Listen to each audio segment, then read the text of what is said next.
आप पढ़ रहे हैं सेंटर ऑफ मास, जिसमें अभी तक हमने देखा सेंटर ऑफ मास का कंसेप्ट। कोई भी रिजिड बॉडी है, कोई भी सिस्टम ऑफ पार्टिकल्स है, उसका एक पॉइंट ऐसा होता है जहां पे सारा मास एज्यूम किया जा सकता है और उस पॉइंट को कहते हैं सेंटर ऑफ मास। एज्यूम किया जा सकता है, लिया जा सकता है। इसके बाद हमने देखा कि सेंटर ऑफ मास कैसे फाइंड करते हैं, कैसे कैलकुलेट करते हैं। आज हमारे पास motion of centre of mass, कोई सिस्टम मूव कर रहा है, उसमें बहुत सारे पार्टिकल्स हैं। फर्स्ट पार्टिकल की वेलोसिटी v1, सेकंड वाला पार्टिकल की वेलोसिटी v2, बहुत सारे पार्टिकल्स उसमें हैं। एक की वेलोसिटी v1, v2, v3 ऐसे पार्टिकल्स की वेलोसिटी है। तो सेंटर ऑफ मास की वेलोसिटी कितनी होगी, सेंटर ऑफ मास का एक्सेलरेशन कितना होगा, तो यही देखेंगे आज, मोशन ऑफ सेंटर ऑफ मास। और लास्ट में बहुत इंटरेस्टिंग एग्जांपल्स इसमें आने वाले हैं। चलिए स्टार्ट करते हैं। मोशन ऑफ सेंटर ऑफ मास हमें फाइंड करनी है, सेंटर ऑफ मास की वेलोसिटी, सेंटर ऑफ मास का एक्सेलरेशन। तो एक सिस्टम मूव कर रहा है, उसमें बहुत सारे पार्टिकल्स हैं। पहले सेंटर ऑफ मास का पोजीशन वेक्टर क्या होगा, हमने पढ़ा है position vector of centre of mass RCM, it is equal to m1 r1, this is position vector of first particle, plus m2 is mass of second particle, and r2 is position vector of second particle up to mn rn upon total mass m. This is position vector of center of mass. इस total mass जो system का जो मास है उसको इधर लेके आ जाओ, mRCM ऐसा लिख सकते हैं ना इसको। It is equal to m1 r1 plus m2 r2 up to mn rn। ठीक है, हमें वेलोसिटी फाइंड करनी है सेंटर ऑफ मास की। इसको डिफरेंशिएट कर दो with respect to time, D by D T कर दो दोनों side. Differentiate this equation with respect to time. Mass of the system will be constant, system का मास कांस्टेंट रहेगा, ये लेके हम चल रहे हैं। ठीक है, ये कांस्टेंट रहेगा। जब सिस्टम चल रहा होगा तो पोजीशन वेक्टर चेंज होगा। ठीक है, पोजीशन चेंज होगी इसकी, तो इसका डिफरेंशिएशन कर दो with respect to time. M is constant, D R by D T, dr by dt displacement upon time is velocity, so dr cm upon dt, this is velocity of center of mass. It will be equal to, इधर भी d by dt कर दिया, m1 mass of first particle will be constant, dr1 by dt v1 velocity of first particle plus m2, इसका भी वही होगा velocity of second particle up to mn vn velocity of nth particle। सही है, ठीक। तो velocity of center of mass कितनी आ गई, वेलोसिटी ऑफ सेंटर ऑफ मास, इस टोटल मास जो सिस्टम का मास है उसको यहां लेके आ जाओ। तो यहां पे लिख लो अलग से, ये सीरीज चलती रहेगी आगे।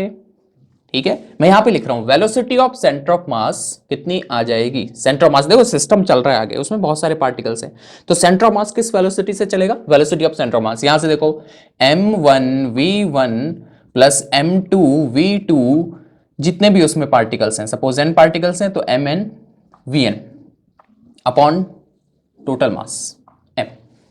ठीक, this is velocity of cm, centre of mass. ठीक है, हमें एक्सेलरेशन चाहिए, सेंटर ऑफ मास का एक्सेलरेशन। क्या करें, एक्सेलरेशन कहां से लेके आए, फिर से डिफरेंशिएट कर दो with respect to time. Sir कितनी बार डिफरेंशिएशन करना है, करना पड़ेगा, एक्सेलरेशन लेके आना है। Differentiate this equation again with respect to time.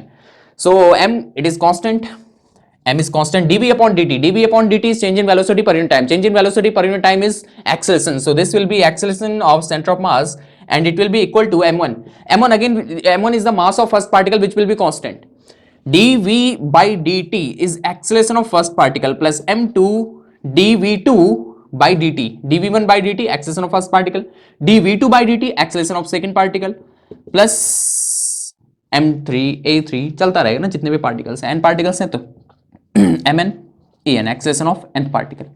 ठीक, यहां से एक्सेलरेशन ऑफ सेंटर ऑफ मास निकल जाएगा, इसे हमको इधर लेके आ जाओ। तो सेकंड बना लो, acceleration of centre of mass is equal to m1 a1 plus m2 a2 up to mn an upon total mass m। This is acceleration of centre of mass. Clear है, दो बातें समझ गए, दो चीजें हमने यहां से निकाली, velocity of centre of mass, acceleration of centre of mass. अब इसमें आगे बढ़ते हैं, हम पढ़ रहे हैं motion of centre of mass. कोई सिस्टम चल रहा है तो उसका सेंटर ऑफ मास जो होगा उसकी वेलोसिटी क्या होगी, एक्सेलरेशन क्या होगा। अब आगे बढ़ेंगे, m1a1 force equal to mass into acceleration, this is force on first particle, m acceleration of centre of mass will be equal to m1a1 force on first particle, m2a2 force on second particle plus force on nth particle. ठीक, ऐसा लिख सकते हैं ना, force equal to mass into acceleration. भाई कोई particle का system है, ये हमारे पास एक सिस्टम है जिसमें बहुत सारे पार्टिकल्स हैं, एक ये इधर चल रहा है, ये सिस्टम इधर चल रहा है, इसकी वेलोसिटी, एक पार्टिकल की वेलोसिटी v1 है, इस वाले की v2 है, इस वाले की v3 है। ठीक, यहां पे F1 क्या है? F1 है force on first particle which is equal to m1 a1। a1 is acceleration of first particle, कोई भी फर्स्ट पार्टिकल है, एक ये वाला फर्स्ट पार्टिकल है, किसी को भी बोल दो। ठीक, ये जो F1 है फोर्स ऑन फर्स्ट पार्टिकल, ये सम है इंटरनल और एक्सटर्नल फोर्सेस का फर्स्ट पार्टिकल में। यहां पे जो F1 लिखा है ना, फोर्स ऑन फर्स्ट पार्टिकल, ये फोर्स ऑन फर्स्ट पार्टिकल जो F1 है, ये जो F2 है फोर्स ऑन सेकंड पार्टिकल, ये इंटरनल और एक्सटर्नल फोर्स हैं। जैसे F1 की बात करें, फोर्स ऑन फर्स्ट पार्टिकल, तो ये इंटरनल फोर्स भी है और एक्सटर्नल फोर्स भी है। समझ रहे हैं? यहां पे जो F1 है, ये F1 क्या है? Force on first particle. तो ये पूरा वेक्टर सम है, जो इस पे एक्सटर्नल फोर्सेस लग रहे होंगे फर्स्ट पार्टिकल में, और जो इसमें इंटरनल फोर्सेस लग रहे होंगे फर्स्ट पार्टिकल में। अब हम जानते हैं न्यूटन के अकॉर्डिंग जो इंटरनल फोर्सेस होते हैं, इंटरनल फोर्सेस जो पार्टिकल एक दूसरे पे लगा रहे होंगे, इंटरनल फोर्सेस जो इस सिस्टम के जो भी पार्टिकल है वो एक दूसरे पे जो फोर्स लगा रहे हैं वो इंटरनल फोर्सेस सिस्टम के अंदर से है, सिस्टम के अंदर से है। तो इंटरनल फोर्सेस हमेशा पेयर में होते हैं, इक्वल अपोजिट पेयर में होते हैं, तो इंटरनल फोर्सेस एक दूसरे को कैंसिल कर देते हैं। तो यहां पे जो F1 है वो कौन सा फोर्स है? External force. नहीं आया समझ में? एक बार फिर से, F1 क्या है? Force on first particle which is equal to m1 a1। Force on first particle, यहां पे जो F1 लिखा है, it is the sum of internal and external forces. Internal forces हमेशा पेयर में होते हैं, तो वो एक दूसरे को कैंसिल कर देंगे, उनका कंट्रीब्यूशन नहीं होगा इस इक्वेशन में। यहां पे जो फोर्स बताए गए हैं, ये कौन से फोर्स हैं? एक्सटर्नल फोर्स, क्योंकि इंटरनल फोर्स एक दूसरे को कैंसिल कर देते हैं। इंटरनल फोर्सेस कौन से हैं? जो पार्टिकल एक दूसरे पे लगा रहे हैं। ठीक है, तो एक्सटर्नल फोर्स है ये, external force on first particle plus external force on second particle plus external force on third particle, ये पूरा जो आया, this is vector sum of external forces on all the particles. तो हम इसको लिख सकते हैं, it is equal to F external, this is external force.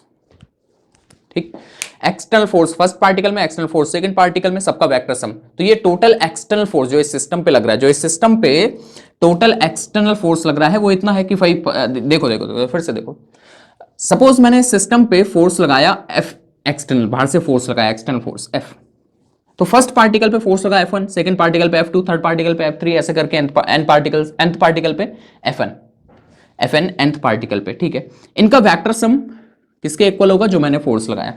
ठीक, नहीं समझ में आया तो ऐसे समझो, force on first particle, force on second particle, force on third particle, force on fourth particle, ऐसा करके फोर्स ऑन n पार्टिकल्स, इन सब को ऐड कर दिया, वेक्टर सम कर दिया, वेक्टर सम कर दिया। तो ये क्या है? ये टोटल फोर्स जो सिस्टम पे लग रहा है, total external force on the system. तो हमने देखा टोटल एक्सटर्नल फोर्स किसके इक्वल आ गया? मास of the system, acceleration of centre of mass. ठीक, या इसको ऐसे भी लिख सकते हैं, इसको यहां लिख लो तब आपको समझ में आएगा। Total external force acting on the system of particles is equal to mass of the system multiplied by acceleration of center of mass. This is important, very very very important relation. ये आपको क्या बता रहा है? देखो, अब हम यहां से कह सकते हैं भाई ये इक्वेशन हमें बता रही है कि जो एक्सटर्नल फोर्स लग रहा है किसी सिस्टम पे जिसमें बहुत सारे पार्टिकल्स हैं, जो उसमें एक्सटर्नल फोर्स लग रहा है, it is equal to the product of mass of the system and acceleration of centre of mass. अब इसकी इंपॉर्टेंस क्या है? इंपॉर्टेंस ये है कि ऐसा लग रहा है कि सारा का सारा एक्सटर्नल फोर्स सेंटर ऑफ मास पे लग रहा हूं, क्योंकि यहां पे इस फोर्स में एक्सेलरेशन आया सेंटर ऑफ मास का। फिर से समझो, एक सिस्टम है जिसमें बहुत सारे पार्टिकल्स हैं, उसमें फर्स्ट पार्टिकल पे फोर्स लग रहा है F1, सेकंड पार्टिकल पे फोर्स लग रहा है F2, थर्ड पार्टिकल पे फोर्स लग रहा है F3, अलग अलग फोर्सेस लग रहे हैं। इनका जो वेक्टर सम आया वो नेट एक्सटर्नल फोर्स हो गया, टोटल एक्सटर्नल फोर्स हो गया। तो टोटल एक्सटर्नल फोर्स किसके इक्वल आया? मास of the system multiplied by acceleration of centre of mass. तो ऐसा लग रहा है कि सारा का सारा फोर्स कहां पे लग रहा है? सेंटर ऑफ मास पे, क्योंकि एक्सटर्नल फोर्स के साथ क्या आ गया? Acceleration of centre of mass, acceleration of centre of mass. तो हम ये ले सकते हैं भाई सारा का सारा फोर्स कहां लग रहा है? सेंटर ऑफ मास पे। और सारा का सारा मास कहां पे लाई कर रहा है? सेंटर ऑफ मास पे। फोर्स तो अलग अलग पार्टिकल में ना, फर्स्ट पार्टिकल पे, सेकंड पार्टिकल, थर्ड पार्टिकल पे, एन पार्टिकल्स पे, लेकिन ये किसके इक्वल आएगा? Total external force. Total external force के साथ क्या आया? Acceleration of centre of mass. तो हम ये ले सकते हैं कि सारा का सारा मास कहां पे लाई कर रहा है? सेंटर ऑफ मास पे, और सेंटर ऑफ मास पे सारा फोर्स एक्ट कर रहा है। ठीक, इसको लिखते हैं इस लाइन को। दस ये इक्वेशन हमें क्या बता रही है? 10 center of mass moves as if all the mass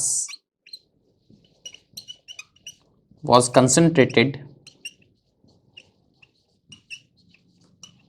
at center of mass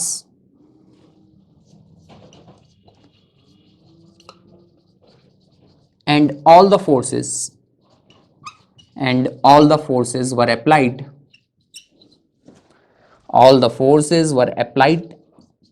at that point. Centre of मास ऐसे मूव करता है कि जैसे सारा का सारा मास वहीं पे लाई कर रहा हो और सारे forces and all the forces were applied at that point. सारे फोर्सेस सेंटर ऑफ मास पे लगे हों क्योंकि नेट एक्सटर्नल फोर्स में, टोटल एक्सटर्नल फोर्स में एक्सेलरेशन आया है सेंटर ऑफ मास का.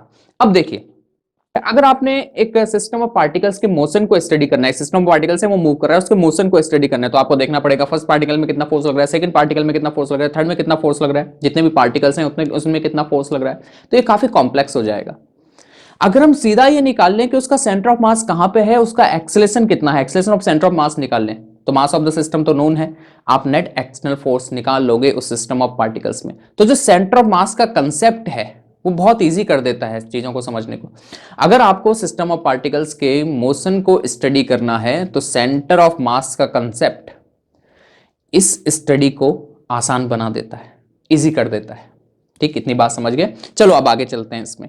ये तो हमें क्लियर हुआ. तो यहां से दो तीन बातें जो आपको ध्यान में रखनी है, velocity of centre of mass, acceleration of centre of mass, and this one, net external force on the system of particles is equal to mass of the system, mass of system of particles multiply by acceleration of centre of mass. अच्छा, जो Newton second law है, force equal to mass into acceleration, उसमें acceleration किसका लेते हैं, centre of मास का. Acceleration किसका लेते हैं, सेंटर ऑफ मास का एक्सेलरेशन लेते हैं. ठीक हो गया. अच्छा, इसको हटा दिया जाए. अब आगे बढ़ेंगे. 1 2 3 ये तीनों ध्यान में रखना है. आगे चलेंगे. अब लिखेंगे linear momentum of system of particles. इसके अंदर लिखना लीनियर मोमेंटम. अब एक और इंपॉर्टेंट कंसेप्ट आपके पास आ रहा है, linear momentum of system of particles. ठीक है, इसको समझते हैं भाई. ये क्या है, हमारे पास सिस्टम ऑफ पार्टिकल्स है जिसमें फर्स्ट पार्टिकल का मोमेंटम है सपोज p1, सेकंड पार्टिकल का p2, थर्ड पार्टिकल का मोमेंटम है p3. तो टोटल मोमेंटम कितना हो जाएगा, पूरी रिजिड बॉडी का, पूरे सिस्टम ऑफ पार्टिकल्स का total momentum p is equal to momentum of first particle plus momentum of second particle, momentum is vector quantity, plus momentum of third particle up to momentum of nth particle. n particle suppose उसमें, इसका first particle का momentum p1, second particle का p2, तो total momentum कितना हो जाएगा पूरे system of particles का, इनका वेक्टर सम. ठीक है. अब देखो मोमेंटम किसके इक्वल होता है, mass into velocity, mass of first particle, velocity of first particle plus m2, p2 को लिख सकते हैं m2 v2 up to mn vn, velocity of nth particle. ठीक, अभी देखिए m1 v1 plus m2 v2 up to mn vn, ये किसके equal है, यहां से निकाल लो, यहां से निकाल लो. This is mvcm. So we can write momentum of system of particles is equal to mass of system of particles multiplied by velocity of centre of mass. This is again important expression. जो system of particles का जो rigid body का momentum होगा, linear momentum, वो किसके equal होगा, mass of system of particles multiplied by velocity of centre of mass. तो अगर आपको सिस्टम ऑफ पार्टिकल्स का मोमेंटम चाहिए, एक रिजिड बॉडी का मोमेंटम चाहिए जिसमें बहुत सारे पार्टिकल्स हैं, तो मास of the system of particles multiplied by velocity of centre of mass. तो देखिए सेंटर ऑफ मास का कंसेप्ट बहुत इंपॉर्टेंट है, बहुत इंपॉर्टेंट है. ठीक. अच्छा, इसको भी डिफरेंशिएट कर दे with respect to time, differentiate कर दो with respect to time. dp upon dt is equal to m is constant, dv upon dt, velocity upon time is again acceleration of centre of mass. So dp upon dt is equal to mass into acceleration of center of mass. This is the mass of the system of particles multiplied by acceleration of center of mass. ma is net external force acting on the system. So we can write dp upon dt as, इसको यहीं पे लिख लेते हैं. So we can write dp upon dt rate of change of momentum is equal to net external force acting on the system of particles. dp upon dt is equal to net external force acting on the system of particles। ठीक, यहां से समझ आया। अब देखो इसके आगे और बना लेते हैं, यहां से हटा दिया जाए इसको। Suppose net external force system of particles पे 0 लग रहा है। किसी सिस्टम पे नेट एक्सटर्नल फोर्स, किसी सिस्टम पे नेट एक्सटर्नल फोर्स 0 लग रहा है। If external force on system of particles is 0, तो क्या होगा? अगर ये 0 है, किसका डिफरेंशिएशन 0 होता है? जो कांस्टेंट है। इसका मतलब if net external force on the system of particles is 0, it means P is constant. तो इसका मतलब उस सिस्टम का लीनियर मोमेंटम कांस्टेंट है। अगर किसी सिस्टम ऑफ पार्टिकल्स पे नेट एक्सटर्नल फोर्स 0 लग रहा है तो उसका लीनियर मोमेंटम कांस्टेंट है। This is conservation of linear momentum of system of particles. Conservation of linear momentum of system of particles का नेट एक्सटर्नल फोर्स 0 लग रहा है किसी सिस्टम ऑफ पार्टिकल्स पे, तो उसका लीनियर मोमेंटम रहेगा कांस्टेंट। ठीक है, this is conservation of linear momentum of system of particles. ठीक, momentum is mass into velocity of system of particles. Mass तो कांस्टेंट है, मूव कर रहा है, मास कांस्टेंट रहेगा। ठीक, इसका मतलब अगर ये कांस्टेंट है तो मास तो कांस्टेंट है ही, तो velocity of centre of mass is also constant, is also constant. अब समझिए, अगर नेट एक्सटर्नल फोर्स किसी सिस्टम पे 0 लगता है तो वो यूनिफॉर्म मतलब कांस्टेंट वेलोसिटी से मूव करता रहता है, फ्री पार्टिकल की तरह। कौन? सेंटर ऑफ मास की वेलोसिटी, सेंटर ऑफ मास की वेलोसिटी कांस्टेंट हो जाती है तो सेंटर ऑफ मास एक फ्री पार्टिकल जैसा मूव करता है। फिर से बताऊं, अगर किसी सिस्टम ऑफ पार्टिकल्स पे एक्सटर्नल फोर्स 0 है, एक्सटर्नल फोर्स 0 है, एक्सटर्नल फोर्स 0 है, तो सेंटर ऑफ मास की वेलोसिटी कांस्टेंट रहती है। Centre of mass uniform velocity से मूव करता रहता है, कांस्टेंट वेलोसिटी से, और वो एक फ्री पार्टिकल जैसा मूव करता है। कैसा मूव करता है? Like a free particle. समझ के देखो, अभी एग्जांपल दूंगा तो समझ में आ जाएगा। फिर से एक फाइनल टच ले लेते हैं। अगर सिस्टम पे नेट एक्सटर्नल फोर्स 0 है तो उसके सेंटर ऑफ मास की वेलोसिटी कांस्टेंट रहती है, यूनिफॉर्म रहती है, और सेंटर ऑफ मास एक फ्री पार्टिकल जैसा मूव करता है। समझ गए इन चीजों को? तो क्या क्या समझना है अभी तक जो हमने देखा? Velocity of centre of mass, acceleration of centre of mass, net external force on the system of particles is equal to mass of the system of particles multiplied by acceleration of centre of mass. ठीक, momentum of system of particles is equal to mass of system of particles multiplied by velocity of center of mass. Okay, if ये dp upon dt rate of change of linear momentum of system of particles is equal to net external force acting on the system of particles. If net external force is 0, it means velocity of center of mass will be constant. समझ गए? अब example देखते हैं इसके। अब आ जाएगा, देखो बहुत अच्छे एग्जांपल आने वाले हैं, मजेदार एग्जांपल आने वाले हैं। देखो एग्जांपल लें इसके, यस एग्जांपल्स, कुछ एग्जांपल्स ले लें। चलो भाई एग्जांपल देखो, एग्जांपल देखो, एग्जांपल देखो, ध्यान से देखना, अच्छे से समझना। सबसे पहले एग्जांपल लेते हैं, सबसे पहले एग्जांपल लेते हैं एक रेडियो एक्टिव एलिमेंट का, जो कि है radium. Radio active element radium, ध्यान देना। एक रेडियो एक्टिव एलिमेंट है रेडियम, यह है रेडियम, RA रेडियम। ये ऐसे मूव कर रहा है स्ट्रेट लाइन में, ठीक, ऐसे सीधा चल रहा है रेडियम।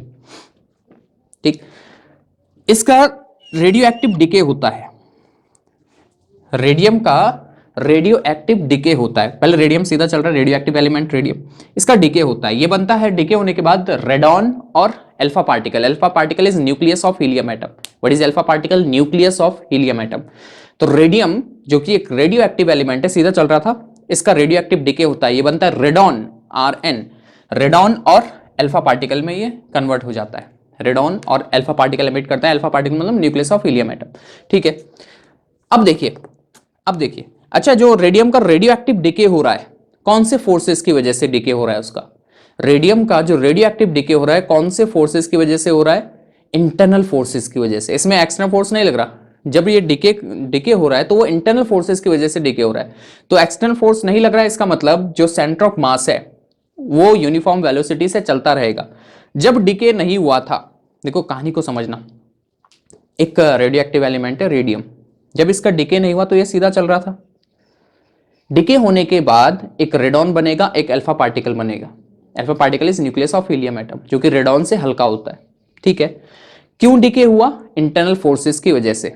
तो सेंटर ऑफ मास जिस लाइन पे चल रहा था वैसा ही चलता रहेगा, वैसा ही चलता रहेगा, क्योंकि एक्सटर्नल फोर्स नहीं लगा, एक्सटर्नल फोर्स की वजह से डिके नहीं हुआ। तो सेंटर ऑफ मास पहले ऐसे चल रहा था, डिके होने से पहले यहां पे डिके हो गया, यहां पे रेडियम बन गया रेडॉन और अल्फा पार्टिकल। तो सेंटर ऑफ मास अभी भी ये लाइन पकड़े हुए, सेंटर ऑफ मास यहां चलता रहेगा, भले ही यहां कुछ नहीं जा रहा है, यहां कोई पार्टिकल नहीं जा रहा है, लेकिन सेंटर ऑफ मास यही लाइन पकड़े हुए है, क्योंकि एक्सटर्नल फोर्स नहीं लग रहा है। सेंटर ऑफ मास इसी लाइन को पकड़ के रखेगा। जैसे डिके होने से पहले था रेडियम, उसका सेंटर ऑफ मास यही तो होगा, रेडियम चल रहा है ना, तो सेंटर ऑफ मास इसी लाइन में तो होगा, इसी लाइन में तो होगा, रेडियम चल रहा है, रेडियम इधर के लिए आ रहा है, इधर के लिए आ रहा है, रेडियम चल रहा है, तो सेंटर ऑफ मास इसी लाइन में तो होगा।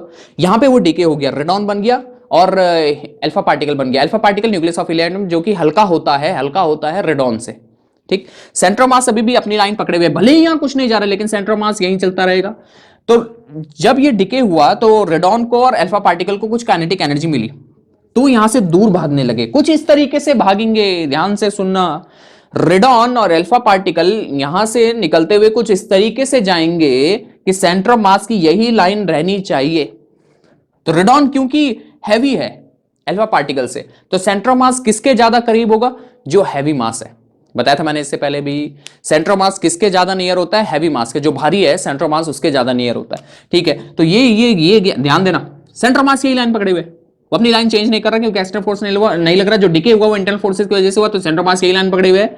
रेडॉन इधर की तरफ भागने लगा, यहां से ये रेडॉन RN, रेडॉन डिके हो गया ना इसका, रेडियम का, और इधर बना helium, nucleus of helium atom alpha particle, जो कि हल्का है रेडॉन से। सेंटर ऑफ मास को यही लाइन पकड़े रहनी है, सेंटर ऑफ मास को यही रहना है, कुछ है नहीं यहाँ पे, कुछ नहीं है यहाँ पे, यहाँ कुछ नहीं जा रहा है, लेकिन सेंटर ऑफ मास यही चलता रहेगा। मतलब ये इस तरीके से दूर जाएंगे कि सेंटर ऑफ मास, इसका सेंटर ऑफ मास हीलियम का और रेडॉन का जो सिस्टम बना, हीलियम और रेडॉन का जो सिस्टम बना, उसका सेंटर ऑफ मास यहीं पे रहना चाहिए, इस लाइन पे। तो अभी ये यहां पहुंचे, इनका सेंटर ऑफ मास यहां पे, तो ये इसके नियर, रेडॉन के नियर, तो रेडॉन इसके ज्यादा पास रहेगा, इसके ज्यादा करीब रहेगा इस लाइन के, ठीक। थोड़ी देर बाद रेडॉन अगर यहां पे है, रेडॉन अगर यहां पहुंच गया, ये आगे चल रहा है ना, वैसे डिके हो गया, रेडॉन निकला, अल्फा पार्टिकल निकला, रेडॉन इधर जा रहा है, रेडॉन इधर जा रहा है, तो सेंटर ऑफ मास को यही लाइन पकड़े रहनी है, सेंटर ऑफ मास को यही लाइन पकड़े रहनी है। ये सेंटर ऑफ मास है जो मैं रेड में दिखा रहा हूं, सेंटर ऑफ मास को यही लाइन पकड़े रहनी है। रेडॉन है तो अल्फा पार्टिकल मतलब न्यूक्लियस ऑफ हीलियम एटम यहां पहुंच गया होगा, अभी भी सेंटर ऑफ मास यहीं पे है। समझ में मैंने क्या बोला? एक बार फिर से, सेंटर ऑफ मास पहले यहां था जब डिके नहीं हुआ, जब डिके होगा तो इंटरनल फोर्सेस की वजह से होगा, तो सेंटर ऑफ मास अपनी यही लाइन पकड़े रहेगा। तो रेडॉन और हीलियम कुछ इस तरीके से दूर जाएंगे, दूर क्यों जाएंगे? काइनेटिक एनर्जी की वजह से, ठीक है। कुछ इस तरीके से दूर जाएंगे कि इनका मास का सेंटर इसी लाइन पे बना रहे, ठीक है, समझ में आ गया? क्योंकि रेडॉन ज्यादा भारी है तो सेंटर मास इसके ज्यादा करीब रहेगा, तो रेडॉन इस लाइन के ज्यादा करीब होगा, ठीक। अच्छा, ये तो था आपके फ्रेम ऑफ रेफरेंस से। अगर सेंटर ऑफ मास के फ्रेम ऑफ रेफरेंस से देखें, ये सोचो आप सेंटर ऑफ मास का जो पॉइंट है वहां पे जाके बैठ गए, आप यहां बैठ गए, जो सेंटर ऑफ मास का पॉइंट है, जो सेंटर ऑफ मास का पॉइंट है, आप यहां पे जाके बैठ गए। मैं इसको यहां पे दिखा देता हूं, ये आप है, सेंटर ऑफ मास जो है वहां पे आप खड़े हो गए, ठीक। ऐसे सोचो आप यहां पे सेंटर ऑफ मास पे, सेंटर ऑफ मास पे कुछ पार्टिकल जा रहा है क्या? नहीं, कुछ नहीं है उधर, बस मास का सेंटर वहां पे होगा। अब फ्रेम ऑफ रेफरेंस मैंने चेंज किया, अब सेंटर ऑफ मास पे जाके बैठ गए, सेंटर ऑफ मास पे जाके बैठ गए, ठीक है। आपको क्या लगेगा? सोचिए, आपको क्या दिखेगा? आप तो उस पर बैठे हुए हो, आपको दो चीजें दिख रही है, हीलियम, हीलियम और रेडॉन, हीलियम और रेडॉन। अब क्या होगा इसको समझना, देखो। अगर ये फ्रेम ऑफ रेफरेंस से देखें, सेंटर ऑफ मास के फ्रेम ऑफ रेफरेंस से देखें, आप सेंटर ऑफ मास के ऊपर बैठ गए, फ्रेम ऑफ रेफरेंस समझने के लिए वहां बैठ जाओ जहां से देखना है, यहां बैठ गए, तो आपको क्या दिखाई देगा? आपको दिखाई देगा, देखो आप तो आगे चल रहे हैं क्योंकि ये इधर चल रहे हैं, ये और ये ऐसे चल रहा है, ये रेडॉन और हीलियम पार्टिकल देखो ऐसे चल रहे हैं, ऐसे, समझ रहे हैं? ये ऐसे ऐसे चल रहे हैं, आप आगे चल रहे हैं, लेकिन सेंटर ऑफ मास यहीं पे बना रहेगा। जब ये यहां पे है तो सेंटर ऑफ मास यहां पे, जब ये यहां पहुंच गए तो सेंटर ऑफ मास अभी भी इसी लाइन पे रहेगा, ठीक। आपको क्या लगेगा? सेंटर ऑफ मास के फ्रेम ऑफ रेफरेंस से देख रहे हैं तो आपको क्या लगेगा? आपको बस ऐसा चलता हुआ लगेगा, आप ये हैं, आप इस पे बैठे हुए हैं, आपको लगेगा कि हीलियम आपसे दूर जा रहा है और रेडॉन भी आपसे दूर जा रहा है, क्योंकि आपके साथ साथ चल रहे हैं ना। देखो फिर से, किसी टाइम पे ये यहां पहुंच गया हीलियम, तो सेंटर ऑफ मास यहीं पे पकड़ा हुआ रहेगा और रेडॉन यहां पहुंच गया। ठीक, तो यहां से अगर देखें इस फ्रेम ऑफ रेफरेंस से तो क्या लगेगा, हीलियम ऐसे जा रहा है, रेडॉन, आप ये सेंटर ऑफ मास के फ्रेम ऑफ रेफरेंस से देख रहे हैं, तो हीलियम ऐसे ऊपर जाता हुआ, रेडॉन नीचे जाता हुआ, हीलियम ऐसे जाता हुआ, रेडॉन नीचे जाता हुआ। ठीक, ये आप हैं, हीलियम ऊपर के लिए जा रहा है, रेडॉन नीचे के लिए जा रहा है। समझ गए, फ्रेम ऑफ रेफरेंस बदल दिया मैंने। क्लियर हुई बात? एक बार फिर फाइनल, यहां पे रेडियम ऐसे मूव कर रहा था, सेंटर ऑफ मास इस लाइन पे है, जो डिके हुआ वो इंटरनल फोर्सेस की वजह से हुआ, तो सेंटर ऑफ मास इसी लाइन को पकड़े हुए आगे चलेगा। भले ही यहाँ कोई पार्टिकल नहीं जा रहा है, लेकिन इनका मास का सेंटर यहीं रहना चाहिए। तो हीलियम इधर जा रहा है, रेडॉन इधर, रेडॉन ज्यादा पास रहेगा इस लाइन के, क्योंकि वो हैवी है, सेंटर ऑफ मास हैवी के ज्यादा नियर रहता है। तो ये कुछ इस तरीके से भागेंगे, हम ये कहेंगे ये कुछ इस तरीके से भागेंगे कि सेंटर ऑफ मास यही लाइन पे बना रहे। तो अगर आप सेंटर ऑफ मास के फ्रेम ऑफ रेफरेंस से देखें तो हीलियम आपको ऊपर जाता है, ये सब आगे बढ़ रहे हैं ना, ये ऐसे चल रहे हैं और आप भी आगे चल रहे हैं। जब ये ऐसे चल रहे हैं तो सेंटर ऑफ मास इसी लाइन पे बना हुआ है इनका, ये सेंटर ऑफ मास इधर, ये सेंटर ऑफ मास इधर। तो आपको क्या लगेगा, हीलियम ऊपर जा रहा है, रेडॉन नीचे जा रहा है, ऐसे आपको तो यही दिखाई देगा इस फ्रेम ऑफ रेफरेंस से। ठीक, समझ गए? तो ये पहला एग्जांपल। सेकंड एग्जांपल, हाँ आपने वो देखी होगी दिवाली पे एक फायर क्रैकर होता है, मतलब पटाखा होता है जो मतलब रॉकेट टाइप का होता है, छतरी बनती है ऊपर, ऐसा नहीं बनता। देखो देखो, कोई भी ऑब्जेक्ट है, अगर आप उसको एयर में थ्रो करो तो पैराबोलिक पाथ लेता है, हम पढ़ चुके हैं। कोई भी प्रोजेक्टाइल है वो कैसा पाथ लेता है, पैराबोलिक पाथ। ये रॉकेट जा रहा है, ध्यान देना, हाँ यहां से वो छतरी नहीं बनाता ऊपर एक रॉकेट टाइप का, तो ये रॉकेट जा रहा है, यहां पे उसका एक्सप्लोजन हो गया, ऐसे जा रहा था पैराबोलिक पाथ लेगा, यहां पे एक्सप्लोजन हो गया, एक्सप्लोजन हो गया तो उसके फ्रेगमेंट्स निकलते हैं, पीसेस निकलते हैं, एक इधर गया, एक इधर गया, एक इधर गया, एक इधर गया। ठीक, एक्सप्लोजन हो गया, रॉकेट जा रहा है, एक्सप्लोजन हो गया तो एक फ्रेगमेंट इधर गया, वो भी पैराबोलिक पाथ ही लेगा, एक टुकड़ा इधर गया वो भी पैराबोलिक पाथ लेगा, एक इधर गया इधर गया, ये भी पैराबोलिक पाथ ही लेंगे। ठीक है, अब ध्यान देना भाई, ध्यान देना, यहां पे जो एक्सप्लोजन हुआ वो कौन से फोर्सेस की वजह से हुआ, इंटरनल फोर्सेस। कौन से फोर्सेस की वजह से? यहां पे जो एक्सप्लोजन हुआ रॉकेट में वो इंटरनल फोर्सेस की वजह से हुआ। ठीक, तो यहां पे सेंटर ऑफ मास जैसे पहले जा रहा था अभी भी वैसा ही चलता रहेगा। सेंटर ऑफ मास पहले कैसे चल रहा था, रॉकेट ये जा रहा था ना, तो सेंटर ऑफ मास इसी लाइन पे कहीं था, रॉकेट ऐसे चल रहा था, ये देखो रॉकेट आया, ये रॉकेट आया ऐसे, तो सेंटर ऑफ मास इसी के अंदर कहीं होगा, यहीं कहीं होगा, तो सेंटर ऑफ मास ऐसे ही चल रहा था इसके साथ, रॉकेट के साथ। ठीक, यहां पे जब एक्सप्लोजन हुआ तो वो एक्सप्लोजन हुआ ड्यू टू इंटरनल फोर्सेस, तो सेंटर ऑफ मास अपनी लाइन बनाए रखेगा। ये रॉकेट अगर एक्सप्लोजन नहीं होता तो ये रॉकेट यहां से ऐसे नीचे आ जाता पैराबोलिक पाथ लेकर, ये यहां पे एक्सप्लोजन हुआ ड्यू टू इंटरनल फोर्सेस, तो सेंटर ऑफ मास अपनी लाइन यही बनाए रखेगा, सेंटर ऑफ मास अपनी लाइन यही बनाए रखेगा, सेंटर ऑफ मास यहीं जाएगा। कहने का मतलब क्या, देखो यहां कोई रियलिटी में कोई पार्टिकल नहीं जा रहा होगा, कोई भी पीस नहीं जा रहा होगा रॉकेट का, ये सेंटर ऑफ मास की लाइन है। मतलब जो इसके सपोज 4 पीसेस हुए जैसा मैंने यहां पे दिखाया, तो ये 4 पीसेस कुछ इस तरीके से भागेंगे कि सेंटर ऑफ मास इसी लाइन पे रहे, सपोज ये यहां है, ये यहां है, तो ये कुछ इस तरीके से जा रहा होगा कि सेंटर ऑफ मास इसी लाइन पे रहेगा। ठीक है, समझ गए कहने का मतलब क्या है? एक बार फिर से, रॉकेट जा रहा था, उसका सेंटर ऑफ मास इस लाइन पे, एक्सप्लोजन हुआ due to internal forces, centre of mass उसी लाइन पे रहेगा। तो ये 4 पीसेस कुछ इस तरीके से फैल रहे होंगे कि सेंटर ऑफ मास इसी लाइन पे बना रहे जहां पहले था। ठीक, सेंटर ऑफ मास इसी लाइन पे बना रहे, इस तरीके से ये 4 पीसेस यहां से निकलेंगे। और इसी वजह से देखा होगा आपने, जब रॉकेट जाता है तो जो छतरी बनती है वो चारों तरफ जाती है ताकि सेंटर ऑफ मास उसी लाइन पे चलता रहे। ठीक है, क्लियर हो गई बात? ऐसा नहीं होगा, ऐसा कभी नहीं हो सकता कि 4 पीसेस में ये बना, ये रॉकेट 4 पीसेस में कन्वर्ट हो, चारों के चारों ऐसे पीछे ही आ गए, चारों पीछे ही आ गए, नहीं, सेंटर ऑफ मास को यही लाइन बनाए रखनी है, यही लाइन बनाए रखनी है। तो ये चारों कुछ इस तरीके से जाएंगे कि सेंटर ऑफ मास इसी लाइन पे आता रहे, भले ही कोई पार्टिकल वहां नहीं जा रहा है, लेकिन इनका मास का सेंटर इसी लाइन पे होना चाहिए। क्या होता ही है, नेचर ने ऐसा ही रूल बनाया, क्या करें, नेचर ने कुछ ऐसा बनाया कि सेंटर ऑफ मास अपनी लाइन पकड़े हुए हैं। ठीक है, समझ गए? तो एक बार फिर से, रॉकेट गया, सेंटर ऑफ मास इस लाइन में, एक्सप्लोजन हुआ due to internal forces, centre of mass अपनी लाइन बनाए रखेगा, 4 पीसेस कुछ इस तरीके से यहां निकलेंगे कि सेंटर ऑफ मास इसी लाइन पे चलता रहेगा, इसी लाइन पे बना रहेगा। ठीक हो गया। एक और एग्जांपल मैं यहां से ले लेता हूं, वो बड़ा इंटरेस्टिंग होने वाला है, अर्थ मून का सिस्टम, इसको हटा दिया जाए।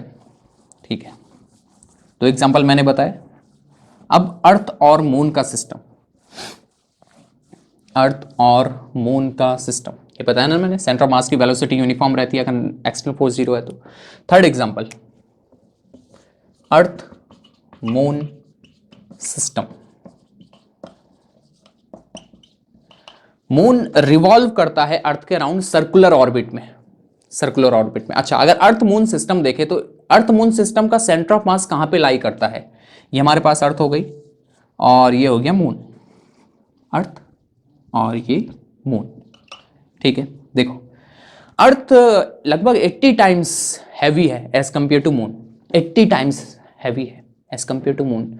तो सेंटर ऑफ मास किसके ज्यादा नियर होगा? जो अर्थ और मून का सिस्टम बना हुआ है, सेंटर ऑफ मास किसके ज्यादा नियर होगा? अर्थ के। हैवी मास अर्थ है और लगभग 80 टाइम्स हैवी है, तो सेंटर ऑफ मास अर्थ और मून का यहां आता है, अर्थ के अंदर, अर्थ के अंदर। देखो एक बार फिर से, सेंटर ऑफ मास किधर की तरफ लाई करेगा? हैवी मास की तरफ, जो भारी होगा। अर्थ 80 टाइम्स हैवी है मून से, तो 80 टाइम्स हैवी है तो सेंटर ऑफ मास अर्थ के ज्यादा नियर लाई करेगा। कैलकुलेशन करके पता चलता है कि centre of mass earth moon system का अर्थ के अंदर होता है, यहां पे। ठीक है, इतना समझ गए? अब देखो, अब देखो क्या होता है, ध्यान देना भाई, एक बड़ी इंटरेस्टिंग बात यहां पे आने वाली, ये तो समझ गए ना? ठीक, यहां पे सन है और अर्थ इसके अराउंड रिवॉल्व करती है इन एलिप्टिकल पाथ। किस पाथ में? एलिप्टिकल पाथ में, एलिप्टिकल पाथ में। ठीक, ऐसे ध्यान देना, अच्छे से देखना। सन के अराउंड अर्थ किस पाथ में मूव करती है? एलिप्टिकल पाथ में। ठीक, या ये कहें, ये कहना सही है कि centre of mass earth moon system का, अर्थ मून सिस्टम का centre of mass elliptical path में मूव करता है।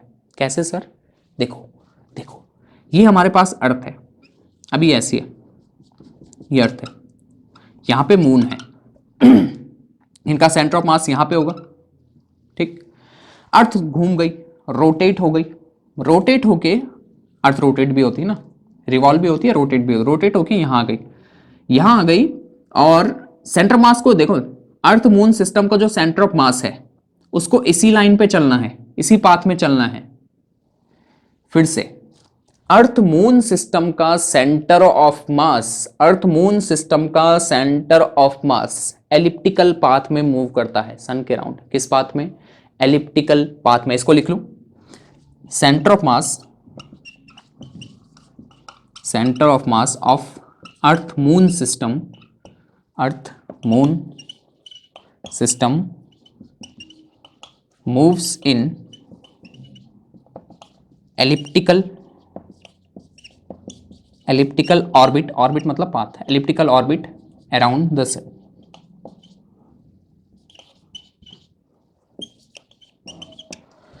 जो अर्थ मून सिस्टम का सेंटर ऑफ मास है वो किस पाथ में घूमता है? एलिप्टिकल पाथ में।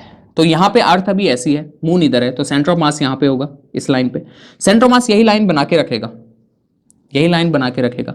अच्छा, यहाँ पे जो इंटरनल फोर्सेज हैं, इंटरनल फोर्सेज हैं अर्थ और मून के between gravitational force of attraction. जितना फोर्स अर्थ मून पे लगा रही है, मून अर्थ पे उतना ही फोर्स लगा रहा है, ग्रेविटेशनल फोर्स, अट्रैक्टिव फोर्स। ठीक है, तो इंटरनल फोर्सेज यहाँ पे। एक बार फिर से, जो अर्थ मून सिस्टम का सेंटर ऑफ मास है वो इसी पाथ में मूव करता रहेगा। तो अर्थ अभी यहां पे है, मून इधर है, तो सेंटर ऑफ मास यहां पे होगा अर्थ की तरफ। ठीक, ठीक है, तो ये थोड़ी देर बाद अर्थ अभी रोटेट भी कर रही है ना, अर्थ घूमती भी है, तो अर्थ ऐसी हो गई, अर्थ ऐसी हो गई, सेंटर ऑफ मास यही लाइन बना के रखेगा, सेंटर ऑफ मास यहीं पे रहेगा, तो मून को यहां से चक्कर खाते हुए यहां पे आना पड़ेगा। ठीक, फिर अर्थ रोटेट होते हुए ऐसी हो गई, घूमते हुए, सेंटर ऑफ मास इसी लाइन पे रहेगा, सेंटर ऑफ मास ये सेंटर ऑफ मास इसी लाइन पे रहेगा, तो मून यहां से गोल घूमते हुए, अगर सेंटर मास यहां पे, अर्थ ऐसी है तो मून यहां पे आ जाता है गोल घूमते हुए। तो नेचर ने ये सिस्टम बनाया हुआ है।